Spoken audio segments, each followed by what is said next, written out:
My divorce and the events surrounding it happened around 16 years ago now, but the movie still plays in my mind periodically. As with most naive men, I, Ben, thought everything was great with the relationship I had with my wife, Claire, and our 2 beautiful children. We were in our 8th year of marriage at the time, and our kids were 5, Ben Jr., and 4, Cindy, and my wife was approaching her 7th month of pregnancy carrying our daughter. I love our kids and was over the moon with excitement of having another little rugrat to chase around the house. Earlier that year, my wife had abruptly quit her job as a marketing director to fully dedicate herself to being a wife and mother. Up to that point, there were no issues with her work-life balance, and she was a great wife and mom, so the sudden change came as a surprise. More about this later. I am a trained biologist and work in a lab for a life sciences company. I earn good money and love what I do. To me, we had the best marriage and family, and I could not have been happier. Then one day after work, I was opening and discarding several days' worth of mail at the house. There was a letter from a legal firm addressed to my wife. At first, I thought it was just another piece of junk mail that we get a lot of at the house. I was going to put it in a pile to shred, but decided to open it. In the envelope was a letter from an attorney representing the wife of a former coworker. She had filed for divorce, and according to the letter, she, the plaintiff, named my wife in the divorce, and was also planning to bring a potential alienation of affection lawsuit against my wife. I had never heard the term before, so I had to go online and look it up. I don't have to explain to you how I felt after reading the letter. My whole storybook marriage and life had been shattered into a million pieces. Now the cause of my wife quitting her job so abruptly earlier that year made logical sense. My wife was out shopping with our kids, and when they came home, I acted normal. We fixed dinner and had a normal evening. We required our kids to be in bed by 10:30 p.m. back then.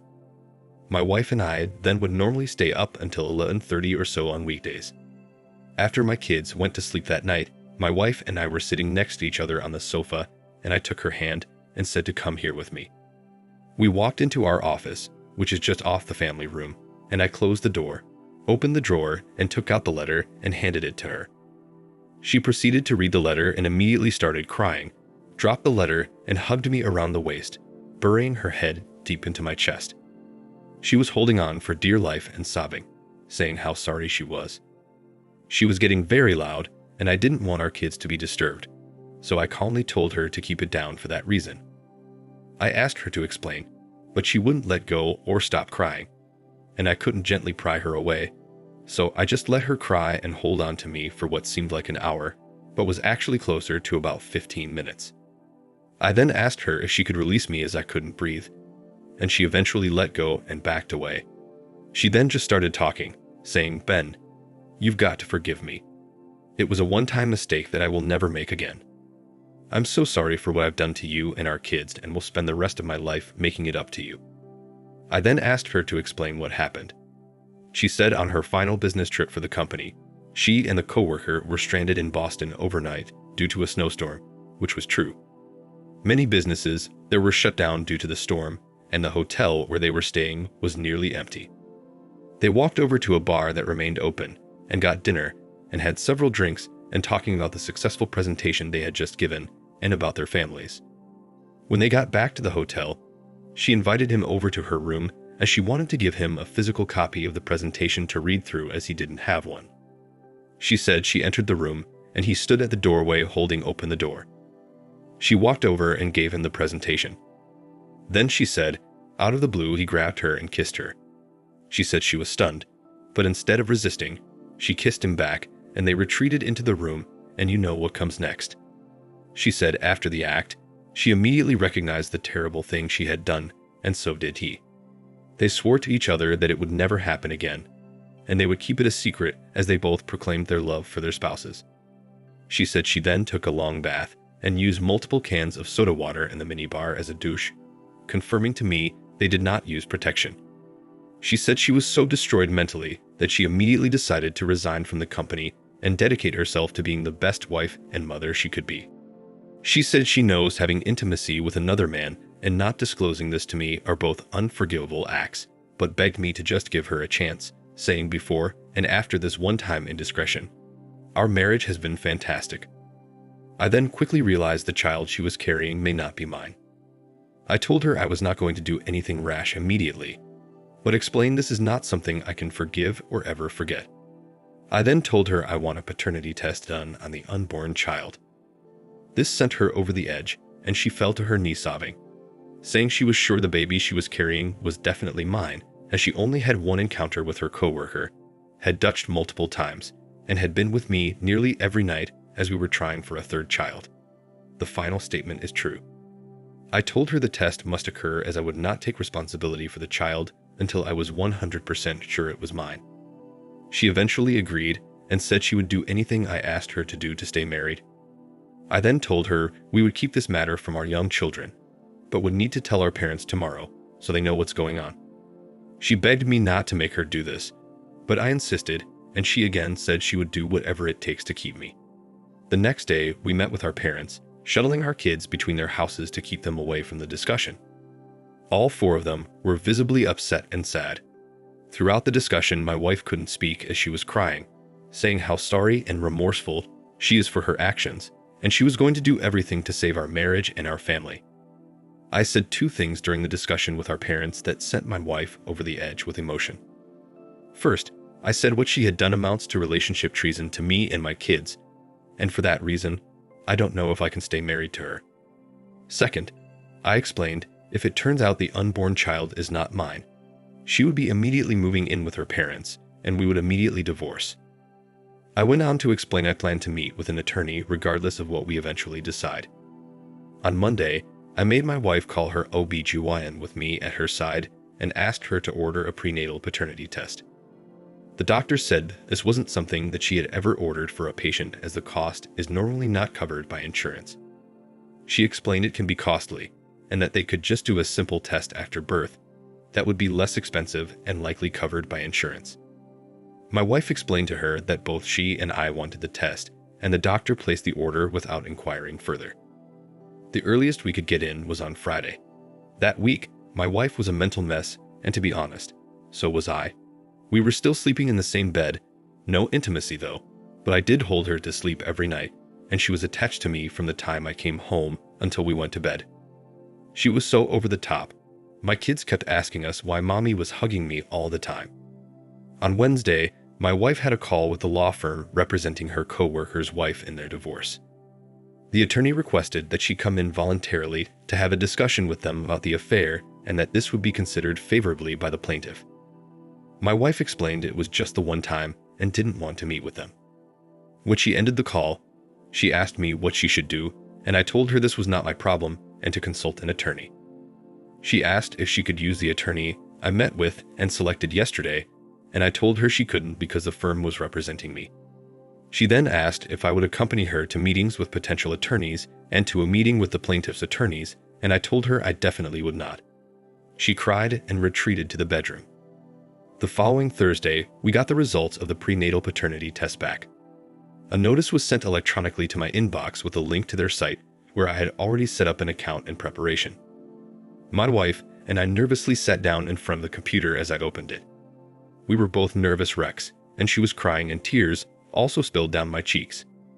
We opened the link, and it took a minute or so to read down to where the results were, and the child she was carrying was not mine. My wife turned and threw herself on the bed crying, and I ran down the steps, grabbed my keys and phone, and just took off in my car. Our kids were at her parents' as we were expecting the results of the test and didn't want them to be witness to our potential responses. About 15 minutes later, my wife called crying and asked where I was, and I told her I just needed to be alone and would return in a few hours. She asked if I could come back now as she is really losing it and having a breakdown, and I told her no, just relax and we'll talk when I get back. I then called both of our parents and let them know the terrible news. I broke down on both calls telling them about this. They were very sad and asked next what I was going to do. I told them that, like I explained before, I'm going to ask Claire to move back home to her parents temporarily, as I don't want our children impacted by this drama. I will then take steps to expedite the divorce process and will also have my attorney file a legal challenge to the assumed paternity based on the paternity marriage laws in my state. My attorney had previously suggested this as a possible action, so that I do not get defaulted on the birth certificate. I told them with this terrible news, the cheating and the lying, there was no way I could ever remain in a relationship with her. I then told them not to call Claire or discuss this with her if she happens to call them until I had a chance to talk to her that evening. They agreed. My next call was to my attorney, where I gave the green light to move forward with the divorce and the challenge of paternity. I went home, and it was now 9:30 p.m., a full 6 hours after we learned of the results. My wife greeted me at the door and hugged me crying. I waddled with her still clutching me over to the sofa where we sat down. I explained that she would be temporarily moving in with her parents until after the birth of her child and that I would be filing for divorce and selling the family home. She just cried and said, "No, no, please." I told her this was necessary as I didn't want our kids to be witness to the drama that would exist between us if we were living together. She promised there would be no drama, but I insisted. She then said something which haunts me to this day. She said, "I will have a termination procedure, as I don't want this child if it means losing you." I took her hands and I told her to look at me and listen to what I was about to say. I told her the baby she was carrying was an innocent angel who didn't ask to be part of the mess her birth parents created. I said the baby deserves to be born and to have a chance to live a beautiful life. My wife then quickly backtracked and said she could never terminate it, but would put the child up for adoption if that meant she could keep me. I told her she really needs to discuss this with the baby's father, but told her that while I think adoption is beautiful in the right situation, that this is something she would end up regretting for the rest of her life, and this would not save our marriage. My wife said she was never going to speak with the baby's bio father again, and that the only man whose opinion she cares about is mine. She said she will have the baby, raise it, and not ask that I support or interact with the child unless I want to. While I was very sad and depressed about the whole thing, I was relieved that the innocent child's future was somewhat secured. We spent the rest of the night lying in bed, holding each other with my wife crying. In the morning, I told her it was time, and we both showered, got dressed, got breakfast, and she packed her suitcase while crying. She asked me if there was any way I would consider letting her stay at the house, and I just said no, she must do this for our kids. We had a final discussion where I explained to her that I would not be with her for the birth, nor would I have any role in the child's life from a parental standpoint, but would treat the child warmly when she was older as she would be a sister to my children, and that during the child's infant and toddler years, I would not be interacting with her as I thought this would be best emotionally for all of us. I dropped her off at her parents' and picked up my kids. I explained to them that mommy will be staying with grandma and grandpa until she has the baby as she needs rest, but they will visit her often. They were fine with this. They kissed their mom and grandparents, and we went home. My wife called and messaged me daily, but I would only respond to messages pertaining to our kids. She fell into a deep, dark depression, and her parents were worried that she was going to lose the baby as she wasn't eating or getting the appropriate rest. They asked for my help. I decided to take her out for a walk in a park we both love and talk to her. I told her that I wanted her to take care of herself and the baby, and that I needed her to be strong for our children and for her new baby. She said she just can't do anything except think of me and how she ruined everything, and that she just wants to crawl into a dark closet and never come out. I told her that while she has destroyed our relationship and our marriage, that she still is a great person whose kids need her to be strong and happy.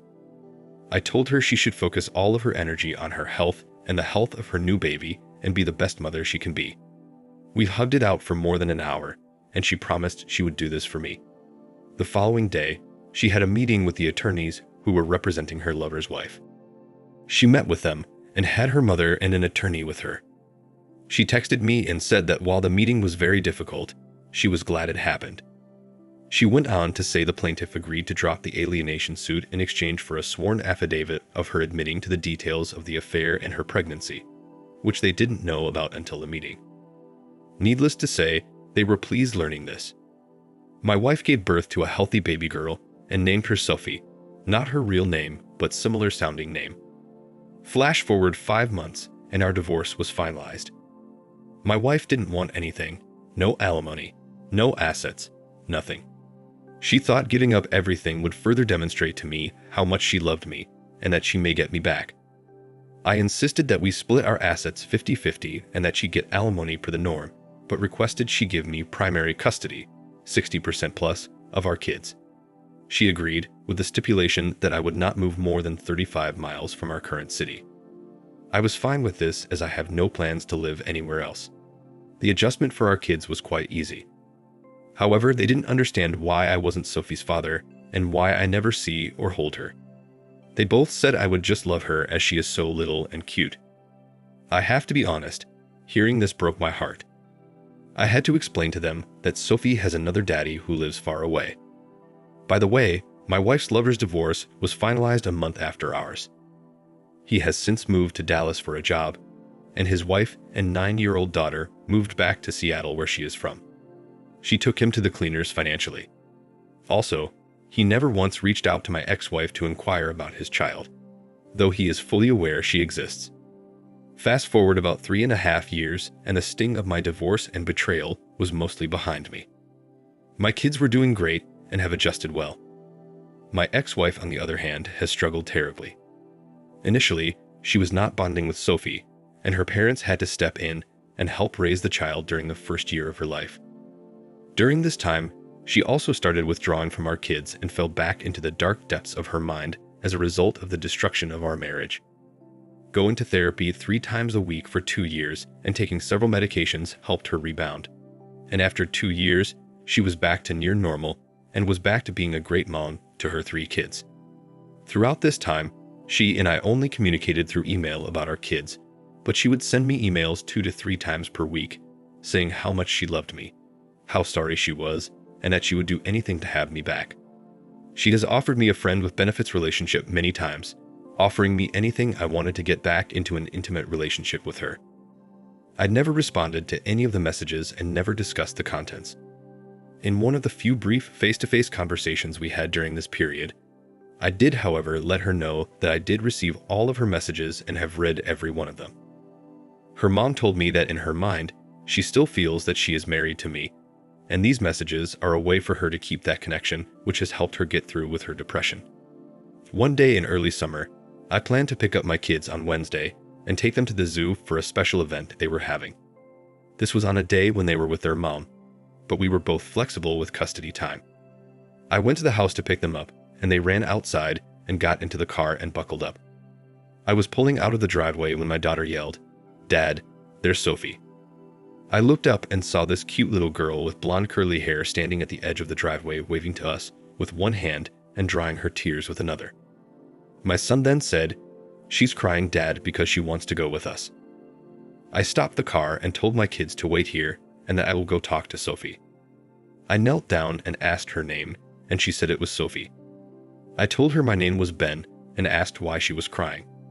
She looked at me, sucking her thumb, and said she wants to go with me to the zoo. I said, "You do?" And she said, "Yes." I then asked if I could pick her up to talk to her, and she said yes. I then asked if she could show me her pretty smile, and she smiled a big smile with those perfect baby teeth, which melted my heart.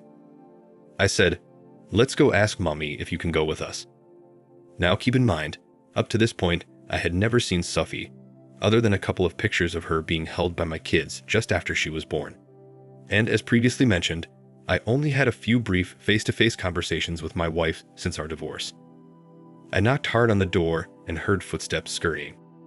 My ex-wife answered and said, "Oh my God, Sophie, Ben," and she broke down crying. I said, "Claire, Sophie wants to go to the zoo with us, and I'd like to take her." She asked, "Are you sure?" And I said yes.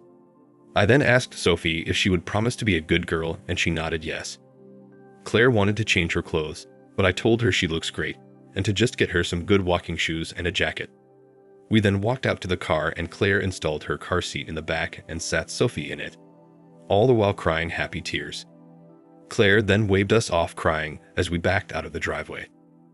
My son then said, "Dad, this made Mom very happy."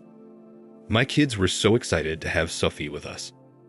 My daughter said, "Sophie is a good girl, Dad. She won't be any trouble. I'll watch her." My son followed up by saying, "Dad, you're really gonna like her. She's nice." I looked back at Sophie in my rearview mirror and said, "I like her already," and she gave me another big smile. We had a great day at the zoo. The plan was to stay for 2 hours, but we ended up staying for nearly 5 hours and ate a pizza dinner there. Sophie was afraid of the animals, so I carried her the entire time, which I didn't mind.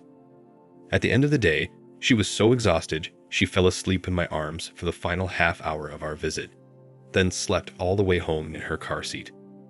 I fell in love with Sophie that day, something I never imagined doing. I suddenly didn't see her as an affair baby, but as a sibling to my kids and a little girl who needed a father, and frankly saw me as a dad who wanted another daughter. The next day, I sent an email to my ex-wife, stating I'd like for Sophie to be able to spend time with our kids while they were with me, and wanted to see if she would be open to entering into a legal agreement which would enable this without any obligation to me from a paternity standpoint. Claire was thrilled and said we didn't need a legal agreement and that I could take Sophie whenever I wanted. Even though she said this, I still had my attorney draw up an agreement and Claire quickly signed it. Now, Ben Jr., Cindy, and Sophie were spending Friday through Monday with me and Tuesday through Thursday with Claire.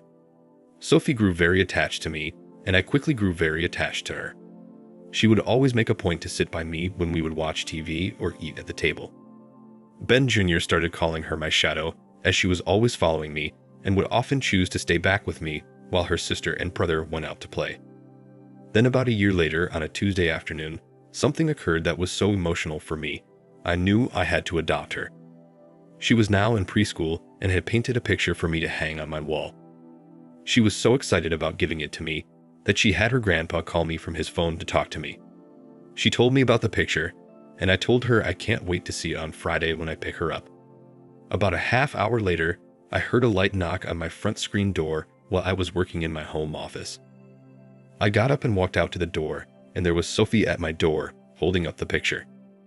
I went to the door and let her in and looked around and asked, "Who brought you here, Sophie?"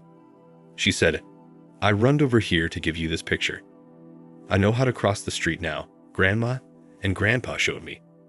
She knew the route to my house and just decided to run or walk the nearly 3/4 of a mile crossing a busy 6-lane boulevard just to give me the picture. I immediately teared up and gave her a big hug. I then called my ex-father-in-law and told him not to panic, but Sophie was at my house. He was horrified hearing this, as she was in her room playing while he and my ex-mother-in-law were just out back planting a shrub and doing some mulching. My ex-wife was out grocery shopping at the time, so Sophie apparently just snuck away just to bring me that picture. I told my ex-father-in-law I would keep her here with me for a while and bring her back later. I then took Sophie out to a frame shop and had the picture mounted and framed. She was so excited when I told her that when I get the picture back, I'll be hanging it on my dining room wall. Next, we stopped for some dinner at a favorite restaurant of hers that specializes in chicken fingers. During the dinner, I gently explained to her to not run away again, and to always let Mommy and her grandparents know where she is at all times when they are watching her, and to let me know if she wants to come and visit me. She said, "Okay, I will." I said, "Do you promise?" And she said, "Yes." That evening when I brought her back, I came into the house and told Claire I wanted to speak with her about an idea I have. I then asked Claire to come with me and took a car ride with her to our favorite park bench. And there I told her I would like to explore adopting Sophie. She was of course overjoyed hearing this and hugged me, showing me her approval. We've hugged it out again for a good hour on the bench, and she said, "You don't know how I've hoped and prayed you would be her father." The next day, I met with my attorney who started the process. We didn't need to engage the bio father, as in our state. A child is considered to be abandoned if a parent has not been part of the child's life for a period of time. I believe it's 12 months. 1 year later, at the age of 6 years, Sophie officially became my daughter. The adoption happened 10 years ago, and it was one of the best decisions of my life. I now have 3 great kids, and I love them all equally, something I didn't think was possible. I am also remarried now and madly in love with a wonderful woman. We have our first child on the way, due in 4 months. Yes, number 4. My dream was always to have 5 kids, so I'm well on my way. But I'm 52 now, so I've got to hurry. My ex-wife, Claire, and I maintain a very friendly relationship, even though our 2 oldest are well into their college years now. And little Sophie is now 16, believe it or not. For years, Claire held out hope that I would one day come back to her, especially after I adopted Sophie, but that never happened. Lord knows I thought about it 1,000 times or more during this period and was very close to doing so. However, while I'll always have a deep love for Claire, I could never get past what she did to me and my 3 kids. Claire is still single today and has not dated anyone since our divorce. She works a little job in a museum and leaves humbly. She tells everyone that she has no interest in ever remarrying, as she once had the best husband and anyone else would never be able to measure up. She's fully dedicated her life to her 3 kids.